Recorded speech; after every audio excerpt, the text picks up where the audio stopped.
হাতে 10 থেকে 15 মিনিট সময় থাকলেই বন্ধুরা এই খুব সুন্দর ঝরঝরে সিমাইটা কিন্তু আপনারা বানিয়ে নিতে পারবেন।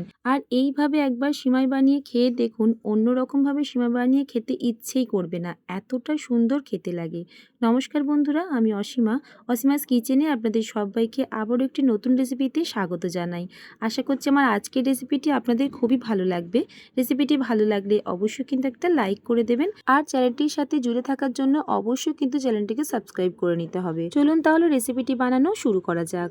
প্রথমে এখানে একটা ফ্রাই প্যান নিয়েছি, আর এখানে নিয়ে নিলাম 2 চামচ পরিমাণে ঘি। ঘিয়ের বদলে আপনারা কিন্তু সাদা তেলটাও নিতে পারেন, তবে ঘি দিলে কিন্তু খেতে বেশ ভালো লাগবে। এখানে বেশ কয়েকটা আমি কাজু বাদাম নিয়েছি। কাজু বাদামগুলোকে একটু টুকরো করে নিয়েছিলাম, হালকা করে লাল লাল করে একটু ভেজে নিচ্ছি। দিয়ে দিলাম কিছুটা কিশমিশ। কিশমিশটাকেও কিন্তু হালকা করে ভেজে নিতে হবে। সব কিছু ভাজা হয়ে গেলে এবার একটা অন্য পাত্রের মধ্যে তুলে রাখছি। এবার ওই ঘিয়ের মধ্যেই দিয়ে দিচ্ছি একটা তেজপাতা একটু ছিঁড়ে দিয়েছি, 3খানা দিয়েছি এলাচ, আর সামান্য একটু দারচিনি দিয়েছি। হালকা করে নাড়াচাড়া করে নিয়েছি। এবার এখানে আমি সিমাই নিয়েছি, আর এই সিমাইটা কিন্তু একটু মোটা ধরনের সিমাই নিয়েছি। আপনাদের যে কোনো পছন্দের সিমাই কিন্তু এখানে একই রকমভাবে বানাতে পারবেন। আর এখানে আমি একটা বাটি মেপে নিয়েছি, তাহলে কিন্তু বেশ ভালো হবে। পরে যে দুধটা নেব আমি, সেইটা কিন্তু মাপ করে অবশ্যই নিতে হবে। সেই জন্য কিন্তু আপনাদেরকে অবশ্যই যে কোনো একটা পাত্রের মাপ করেই নিতে হবে। সিমাইটাকে দেখুন বেশ লাল লাল করে আমি ভেজে নিয়েছি। একদম লো ফ্লেমে বেশ লাল লাল করে সিমাইটাকে ভেজে নিতে হবে। এবার ওই বাটি মেপেই হাফ বাটির একটু বেশি পরিমাণে আমি চিনিটা নিয়েছি। খুব বেশি কিন্তু চিনি দিতে লাগবে না। চিনিটাকে দেওয়ার পরে ওই বাটি মেপেই 1 বাটি লিকুইড দুধ নিয়েছি, তা থেকে অল্প দুধ এখানে আমি দিয়ে দিয়েছি। এবার একটু নাড়াচাড়া করে মিশিয়ে নিচ্ছি। গ্যাসের ফ্লেমটা কিন্তু একেবারেই লো করে রেখেছি। মিষ্টির স্বাদটা কিন্তু আপনারা কম বেশি করে নিতে পারেন, তবে যতটা পরিমাণে আমি সিমাই নিয়েছি আর যতটা পরিমাণে চিনি দিয়েছি সেই মাপটাই কিন্তু যথেষ্ট। এর থেকে কিন্তু বেশি নিতে যাবেন না, সেক্ষেত্রে মিষ্টি হয়ে গেলে খেতে কিন্তু আবার ভালো লাগবে না। সামান্য পরিমাণে একটুখানি লবণ দিয়ে দিয়েছি, একদম অল্প লবণটা দিতে হবে। ভালো করে একবার মিশিয়ে দিয়েছি। এবার যে বাটির দুধটা আমি রেখেছি, 1 বাটি দুধ থেকে অল্প দুধ দিয়েছিলাম, এবার সেই দুধটা কিন্তু আমি সমস্ত দিয়ে দিচ্ছি। এবার ভালো করে নাড়াচাড়া করে মিশিয়ে নিলাম।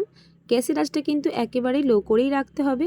আর অবশ্যই খেয়াল রাখতে হবে, ঝরঝরে সিমাই বানাতে গেলে কিন্তু এই মাপটা আপনাদেরকে অবশ্যই করে নিতে হবে। লো ফ্লেমে ঢেকে দিয়ে 2 থেকে 3 মিনিট আমি একটা পাশ ভালো করে কুক করে নিয়েছিলাম। ঢাকা খুলে এবার কাজু কিশমিশটা দিয়ে ভালো করে একবার মিশিয়ে নিচ্ছি।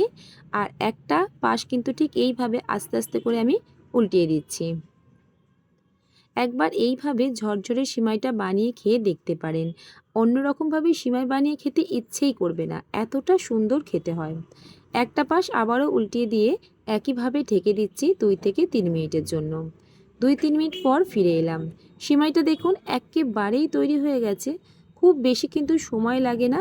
আর সিমাইটা এই সময় দেখবেন ভালোভাবে কিন্তু নরমও হয়ে এসছে।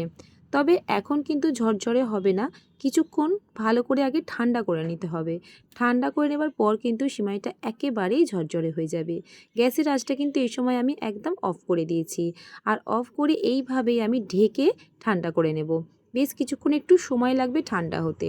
ঠান্ডা করে নেবার পর আমি আপনাদেরকে দেখাচ্ছি, দেখুন কতটা সুন্দর ঝরঝরে হয়ে গেছে সিমাইটা।